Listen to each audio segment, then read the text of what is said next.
Bonjour à toutes et à tous, aujourd'hui verdict de ce kit 150 pour la YBR 125.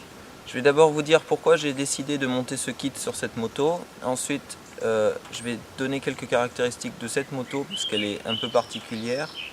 Et ensuite je vais vous montrer le résultat de ce kit. Pourquoi j'ai décidé de monter ce kit 150 sur cette moto? Eh bien tout d'abord c'est parce que pour monter une côte à 90 km/h avec cette moto c'est parfois un peu difficile, surtout quand on a du vent de face. Et donc souvent la vitesse décroît quand on monte la côte. Donc ça c'était le premier point.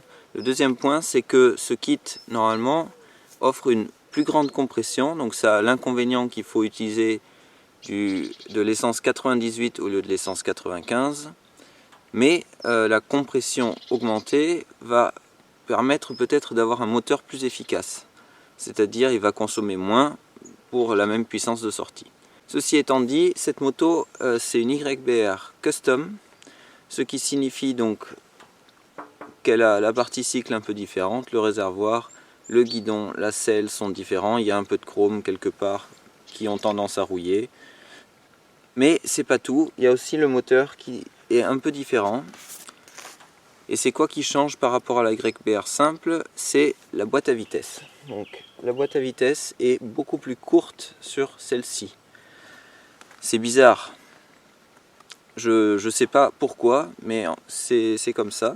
Et je sais pas à quel endroit elle est plus courte. Est-ce que c'est au niveau du pignon de chaîne que la démultiplication est plus importante?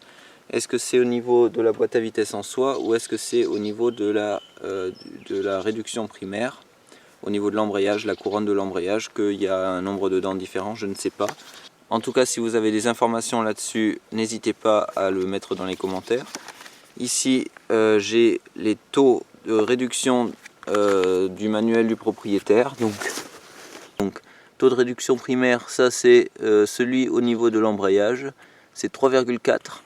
Taux de réduction secondaire par la chaîne, c'est 3,071. Et ensuite, on a les rapports de démultiplication des vitesses qui sont 2,64, 1,77, 1,31 et de l'autre côté la quatrième qui a un taux de 1,045 et la cinquième qui a un taux de démultiplication de 0,875. Avant même de monter le kit 150 sur cette moto, j'ai monté un pignon plus gros à l'avant ici pour avoir une boîte plus longue du coup et me rapprocher de la YBR simple. Donc j'ai mis un pignon 16 dents au lieu du pignon 14 dents, j'ai dû rallonger la chaîne, donc j'ai pu faire ça en mettant des maillons rapides des anciennes chaînes que j'avais, parce qu'en plus la chaîne était toute neuve, le kit était neuf, donc j'allais pas acheter une nouvelle chaîne plus longue juste pour ça. En tout cas, déjà juste avec le pignon changé, c'est beaucoup plus agréable de rouler avec cette moto. Donc au lieu d'être à 8000 tours à 90, j'étais à 7000 tours à 90 et c'est beaucoup plus agréable, ça mouline beaucoup moins, etc. Et en plus on ne perd pas vraiment en puissance, on monte les côtes toujours pareil. J'ai fait d'abord un rodage de au moins 300 km et ensuite j'ai pu essayer la moto à pleine puissance. Et donc ça a confirmé ce que j'avais déjà l'impression avant, c'est-à-dire que j'avais pas une grande augmentation de puissance. Donc éventuellement une petite augmentation du couple à bas régime et c'est tout. C'est-à-dire que dans les côtes on a toujours du mal à monter. Là vous voyez je monte la côte, je suis à fond, je commence à un peu moins de 90, en haut de la côte je suis à 80. Donc on voit que la puissance n'est pas vraiment augmentée, en tout cas à ce régime là. Peut-être qu'à plus bas régime, la puissance est légèrement augmentée. Bon, donc résultat ici, pas super. Après j'ai pu monter à 110 sur une nationale.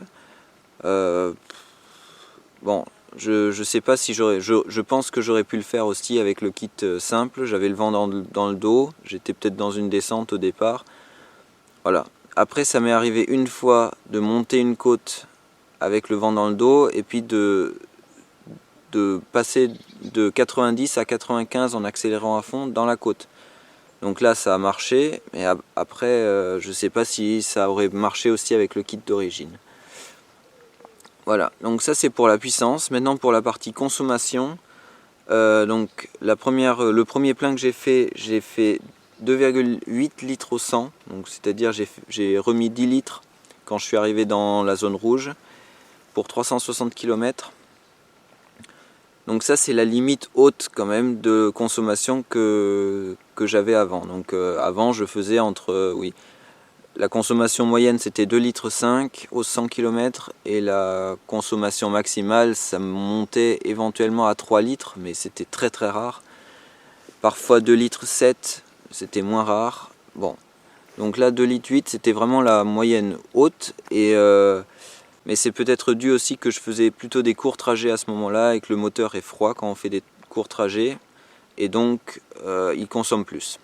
Plus tard j'ai fait plus de routes et comme vous pouvez voir ici, la jauge est à un peu moins de la moitié et j'ai fait 308 km. Bon, la jauge n'est pas linéaire, donc c'est pas parce que je suis à la moitié de la jauge que je suis à la moitié du réservoir. Donc ça veut pas dire que j'ai consommé 6 litres pour faire 308 km. Parce que ça voudrait dire que j'ai fait du 2 litres au 100.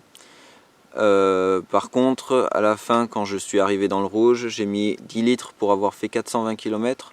Et ça c'est pas mal, et donc ça me fait du 2,4 litres au 100, et ça c'est normal. Donc on dirait que la consommation n'a pas augmenté, vraiment, mais elle n'a pas vraiment baissé non plus.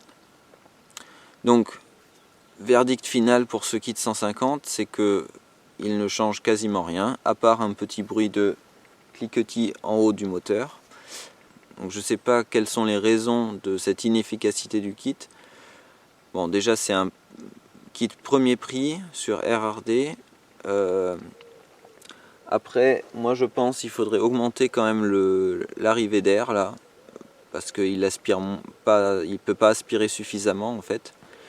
L'injecteur, lui, normalement, il se règle automatiquement. Il y a une sonde lambda qui va lui dire d'injecter plus.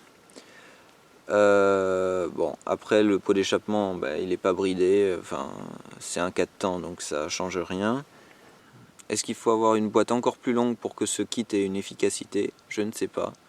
En tout cas, ce qui est sûr, c'est qu'un jour ou l'autre, je vais remonter le kit d'origine et peut-être en profiter pour changer cylindre et piston, parce que ça coûte pas très cher finalement. Donc au bout de 35 000 km, le piston est quand même un peu rayé, légèrement rayé. Il pourrait faire encore le même kilométrage, mais bon, tant qu'on y est, on peut en mettre un neuf. Voilà. Allez, j'espère que cette vidéo vous a plu et je vous dis à la prochaine.